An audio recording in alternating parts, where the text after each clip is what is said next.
selling cheap. Actually, I'm as cheap gets. I'm so cheap, I squeak. Today is all about the pricing of yarn. Welcome to my channel, and I'm here to inspire you, give you crochet advice, and help you along with your next project. So story time, and part of my background is that I used to be an engineering technician in the car industry, and then I eventually became a truck driver. And the reason why this is relevant is that I came to understand how things are made from an engineering and a production point of view, using that, and then the logistics of the trucking. And so I was working on the Plymouth Prowler, and they were only going to make 2,000 cars, and we were making the molds for those. And those molds were actually probably the same price as a regular mold. The problem is that we're only making it for 2,000 cars instead of 25 to 50,000 cars of another model. So the cost of that particular body panel was so much more extreme because the cost of the molding had to match the actual individual pieces that come out of the mold. So basically, the more you can get out of the mold, the cheaper the product becomes in the future. So I got thinking about that, and so then I fast forward to my trucking years, and literally the cost of being able to ship stuff from one place to another becomes really a strong key factor in the cost, and that's also added to it. So for example, I had my own yarn studio here, so the cost of the shipping was applied to my bill, and so I would have the rock bottom price that I paid, but then I would have the shipping amount, and so I would take the shipping amount and divide it by the number of balls that I purchased, and then I would add that shipping cost to the product itself so that I would be able to build it in. So in the yarn industry, coming forward to today's present, is that there's a lot of things that I learned in the past that are reflective of the costs that we see on the yarn shelves today. So when I first started crocheting, I was literally going to Zellers and purchasing. And so that's very much the version of like Target or Target. And so that's where I shopped. It was the Canadian store. It was wonderful. And then Target ended up buying Zellers out because Zellers was in trouble because Walmart came in. So all this competition happens. And so I was only purchasing yarn there, and I went to a craft store and I really wanted to purchase the yarn there, but I couldn't afford to buy it because I had in my brain is that the price of a major retail store versus an independent store is actually very, very different. And so I feel like the independent yarn store is actually getting into my wallet more than the big store. And what I'm not understanding at the time is that the reflective cost of a major retail store to an independent is very much different, in the sense that even when I started doing the Crochet Crowd, I would go into these stores and I'm like, my God, I can't even afford to shop here.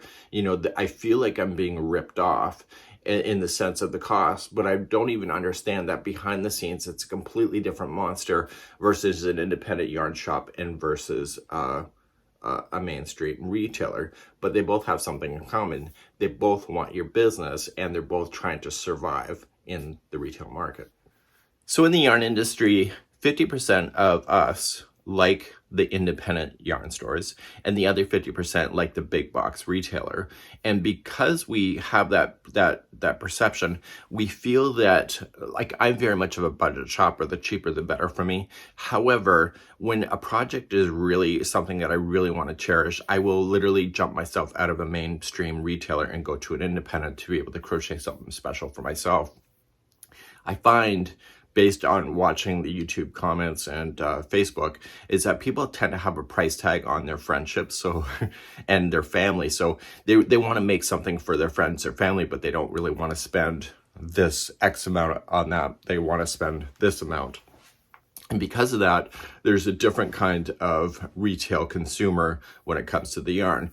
But what I came to realize the most is that both of these locations, whether it's independent or big box retailer, are trying to provide you the yarn at the most affordable price, even if you agree to disagree.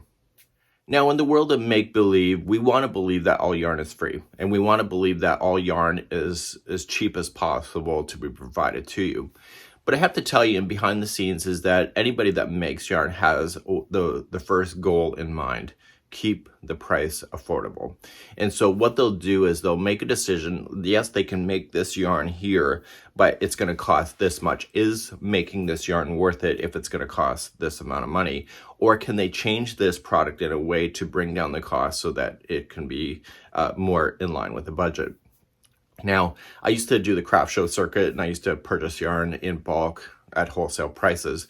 But I knew that as soon as the price went over $30 as a total purchase spend, that it becomes from impulsive at the show to actually decisive. And it's that decisiveness is that changes our behavior when it comes to spending our money.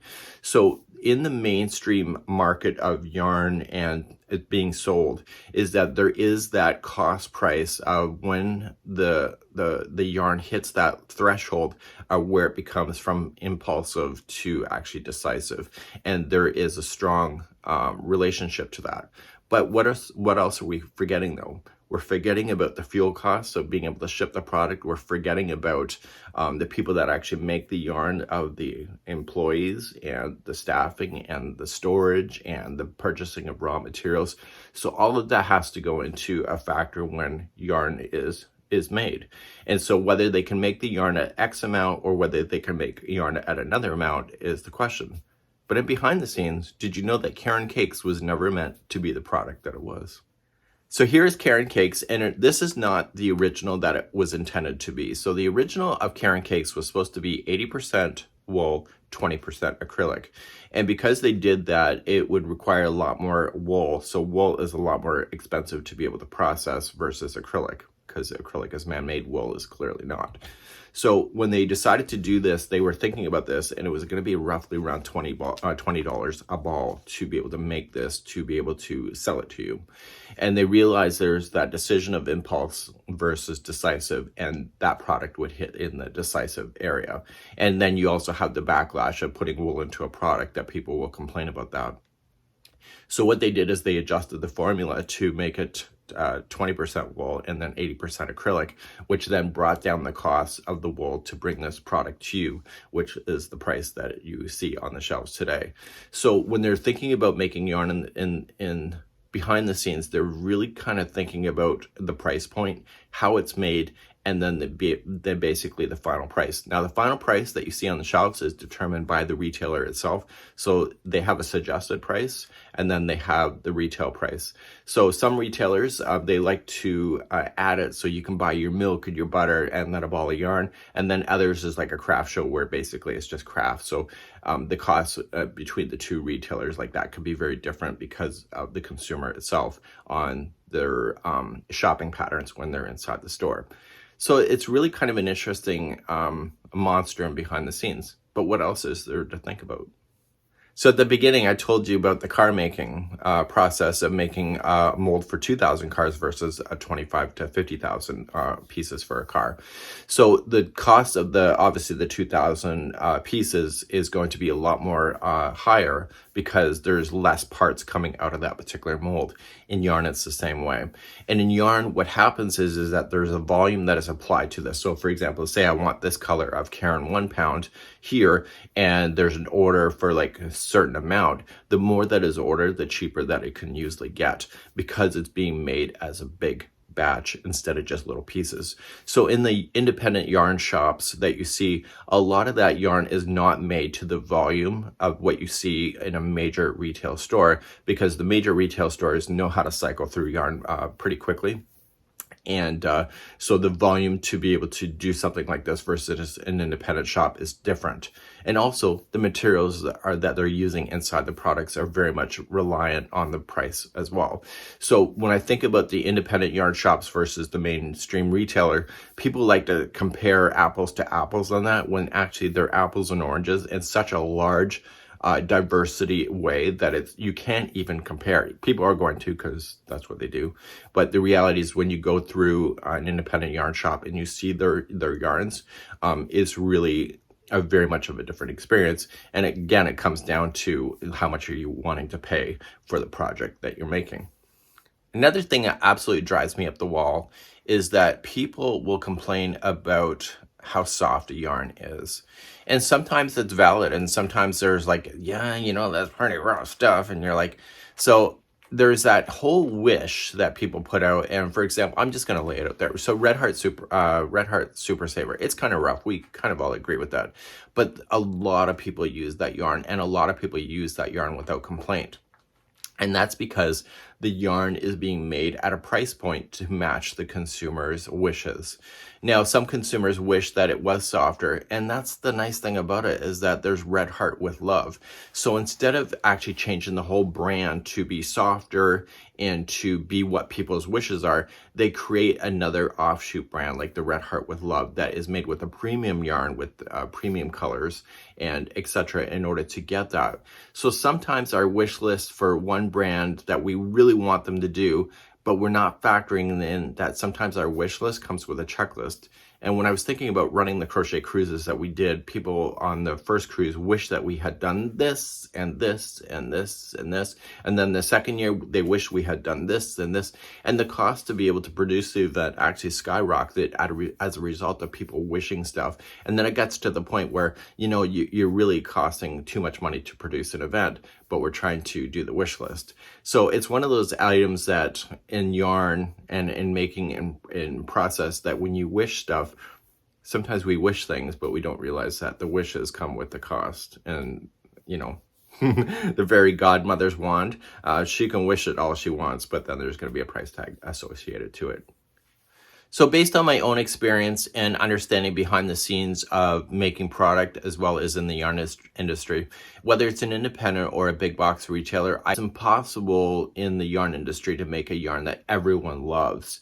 And sometimes I go on my YouTube channel and people say, oh, I wish you would have used a different yarn. Go ahead and do it. Like, there's nothing stopping you from doing that, to be able to substitute and to play within your budget. There are many people saying, well, I have a limited budget and everything. Those are all valid concerns, but the wonderful thing about, and when I really think about it, one of the reasons why I joined Yarn Inspirations back in 2015 was the diversity of choice. At the time, they had 80 brands with different colors inside the brands, and there was so much to choose that I could play with this or this or this, and being able to match my wishes to my budget. So that's one of those things that in the yarn industry, it's really interesting how much things cost. But I think sometimes we live in the land of make-believe, thinking that everything should be free or as cheap as possible, because I have learned in life, because I'm now 48 years old or whatever, 49, whatever, that when I pay cheap, I get cheap. And I've learned that sometimes you just got to spend a little bit more money to get the quality and to check those wish list item off in your head. Whether you agree to disagree, that's up to you. You can leave me a comment and let me know what you think.